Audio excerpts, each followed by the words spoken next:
Well, good morning. Welcome to Quarantining with Pastor Michelle. Hi. And I am Pastor Michelle. I'm currently in my office right now, just hanging out. We have our service today at 10 a.m. And so I thought I would do my video from here. And I apologize. I feel like light is always an issue, isn't it? I mean, there's always a halo above my head. Not necessarily, but so let's try that view, huh? All right. And so, my friends, I hope everyone is doing as well as can be on this Sunday, May 10th. And I do want to just shout out and say Happy Mother's Day to all the moms, to all the mom figures, to all the women and the men, inclusive. Happy Mother's Day to everyone that's out there that's busy mothering, that's busy caring for others.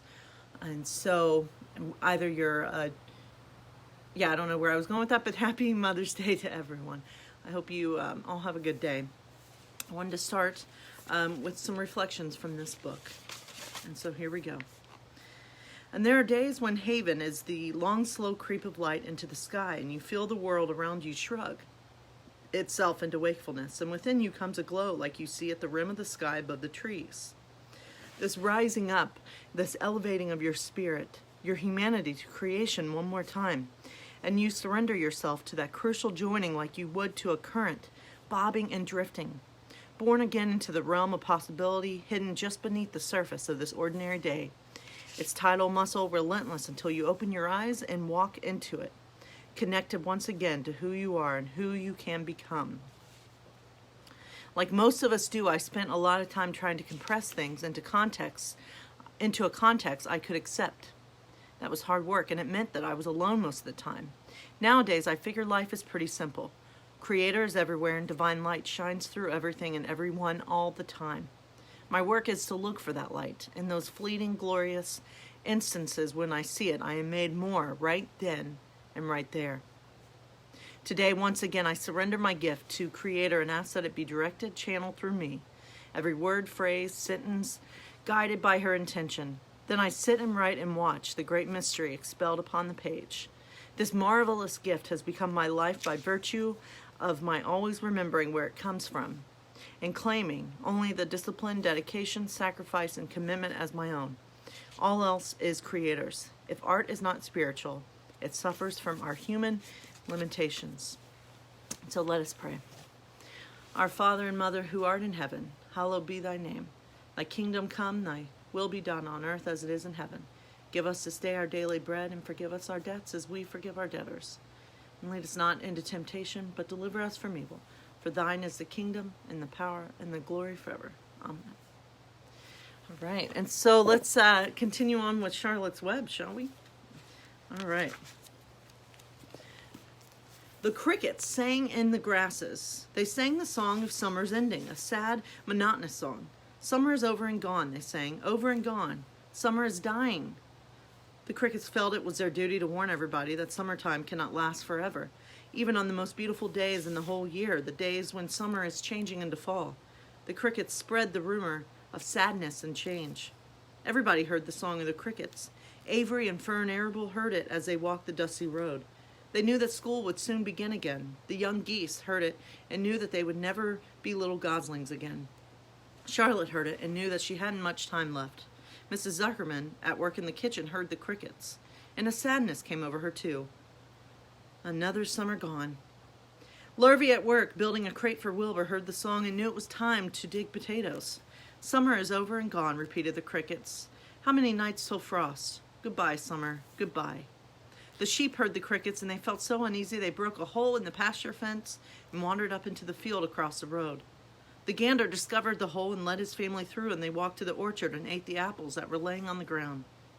A little maple tree in the swamp heard the cricket song and turned bright red with anxiety. Wilbur was now the center of attraction on the farm.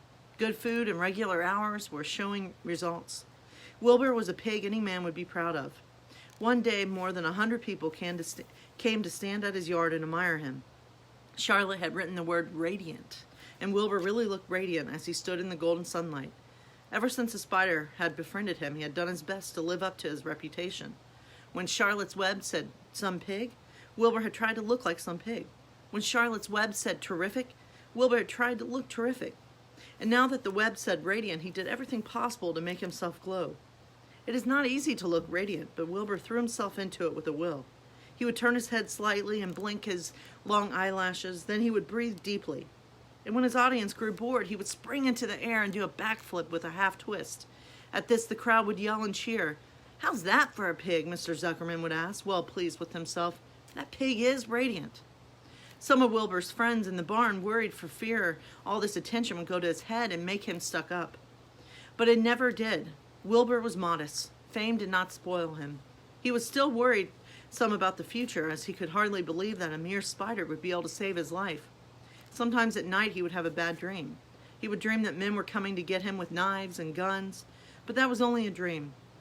In the daytime, Wilbur usually felt happy and confident.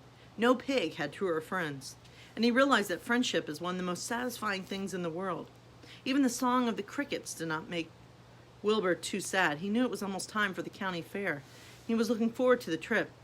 If he could distinguish himself at the fair and maybe win some prize money, he was sure Zuckerman would let him live. Charlotte had worries of her own, but she kept quiet about them. One morning, Wilbur asked her about the fair.